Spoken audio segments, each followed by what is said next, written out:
I know we all think that we know Cinderella's story, but trust me when I say this is not your typical fairy tale. It was midnight, and the clock chimed loudly, echoing through the grand hall. A girl ran, almost tripping over her own feet as she hurried out of the palace, away from the ball, away from the handsome prince who had just asked her to be his wife. She raced up the tower steps, ignoring the throbbing pain in her foot where a glass slipper had fallen off while running. She threw open the window and climbed through, collapsing on her bed in ragged breaths. Her four best friends, Ella, Rose, Lily, and Ivy, crowded around her, their faces etched with worry. "Ella, what happened? Why did you leave?" Ella gasped for breath, unable to speak at first. When she finally found her voice, it was barely a whisper. "I have to go back. I left my ring. I mean, my slipper." The girls looked at each other, confused. "Your slipper? You want to go back for a slipper?" Rose asked, incredulous. "Yes, I do. It's important," Ella said earnestly. And although she knew her friends wouldn't understand, she was desperate. She needed to get that slipper back. She had no idea why, but it felt like her entire life depended on it. The girls tried to make her see reason, but she was adamant. So Lily, being the pragmatic one, got up and said, "Then let's go get it." Ivy, ever the optimist, added, "And maybe we'll run into the prince again. You never know." Rose wasn't convinced. But what if he doesn't want to marry her anymore after she humiliated him by leaving like that? Ivy gasped. Don't be silly, Rose. Of course he wants to marry her. He was practically salivating at the thought of having her as his bride. Rose blushed, embarrassed at having been caught fantasizing about the prince. "Ha! I just meant, hypothetically," she stammered.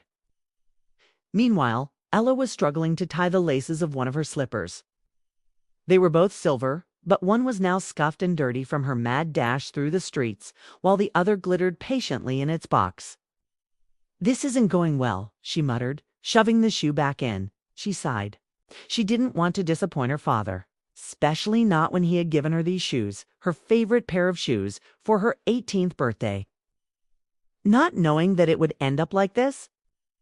As they slipped out of the house, unseen and unheard, Ella couldn't help but reminisce about the night before. She had been so happy dancing with the prince, so carefree. For a few precious hours, she'd forgotten about her stepmother and stepsisters, about the chores and the constant insults.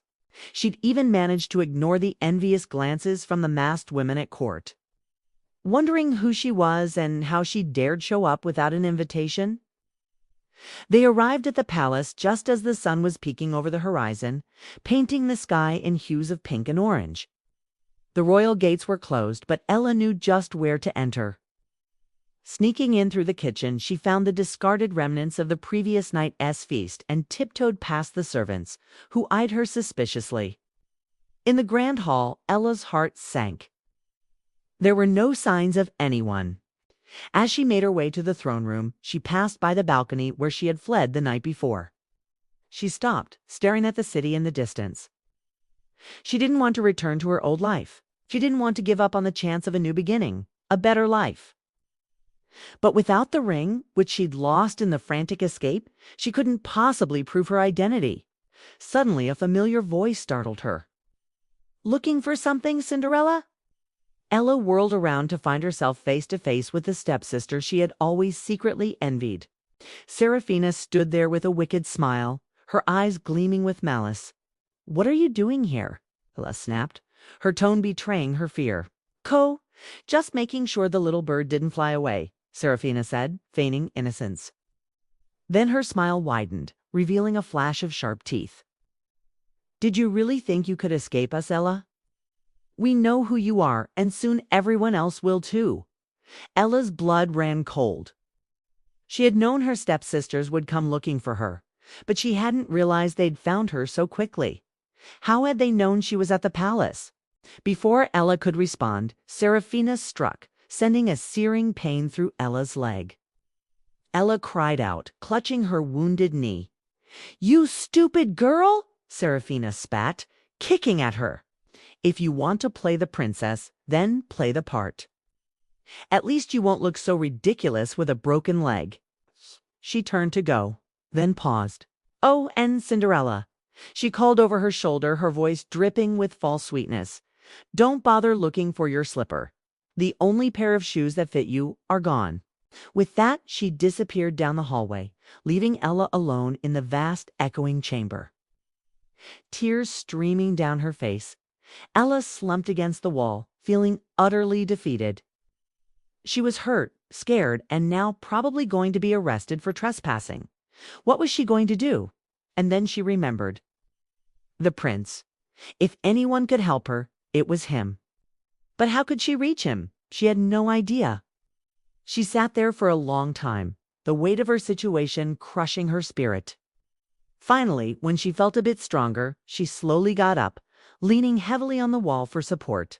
She had to get home. She couldn't stay here. Not knowing where to go or what to do, she stumbled out of the palace and onto the street.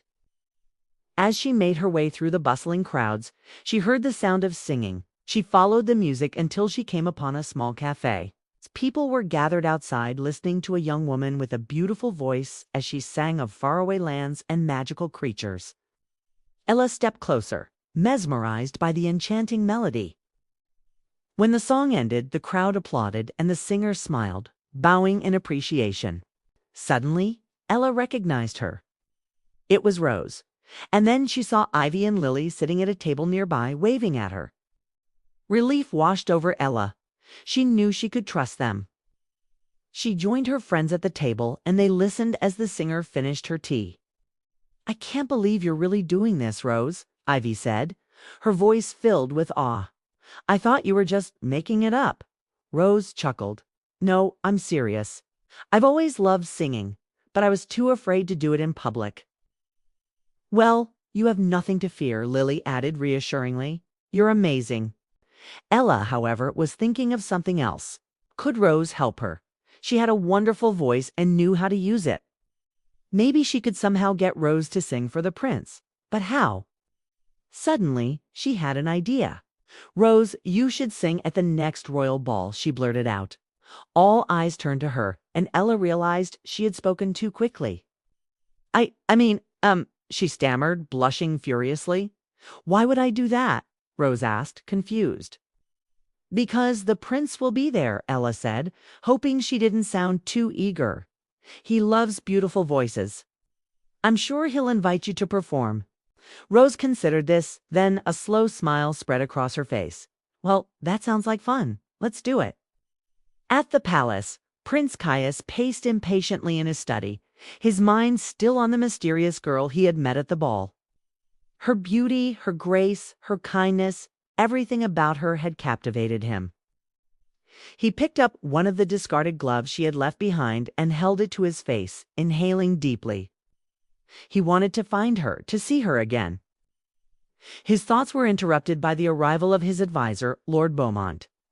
"My lord, the Queen wishes for you to attend the upcoming royal ball," the advisor said, bowing his head. "Is that all?" Caius asked, his gaze distant. "Yes, my lord," Beaumont replied cautiously. "Very well," Caius said, sighing. "I suppose I must prepare to meet another dozen eligible princesses and choose the one who annoys me the least." Beaumont coughed awkwardly. "My lord, you needn't attend if you have no interest in finding a bride." Caius looked up sharply. "Are you suggesting I marry for love instead of convenience?" he challenged. Beaumont swallowed nervously. "Of course not, my lord. Merely suggested that perhaps an alliance with another kingdom would be beneficial." "And what makes you think I won't find such an alliance at the ball?" Caius retorted. Beaumont bowed his head again. "As you wish, my lord." At the stroke of midnight, Ella helped Rose finish her makeup and adjusted her gown. "You look beautiful," Ella whispered, her voice trembling slightly. "Thank you," Rose replied, smiling. "And thank you for inviting me to sing. I can't wait." The three friends walked out together, heading towards the palace. As they approached, Ella hesitated. I need to go home," she whispered. "I'll see you tomorrow." "Are you sure you're all right?" Lily asked, her brow furrowed with concern. "Yes," Ella lied, forcing a smile. "I just don't feel like staying." With that, she turned and hurried away. Meanwhile, inside the palace, Prince Caius watched as Rose entered the ballroom. Her beauty took his breath away, and when she began to sing, his heart soared. He leaned forward, captivated by her voice. After her first song, the prince approached her, his eyes shining with admiration. "That was a beautiful performance," he said, extending his hand to her. "May I have the pleasure of dancing with you?" Rose, surprised by his sudden appearance, quickly recovered. "Of course," she said, placing her hand in his. As they danced, Rose stole glances at the prince, who seemed different from the aloof nobles she had met before.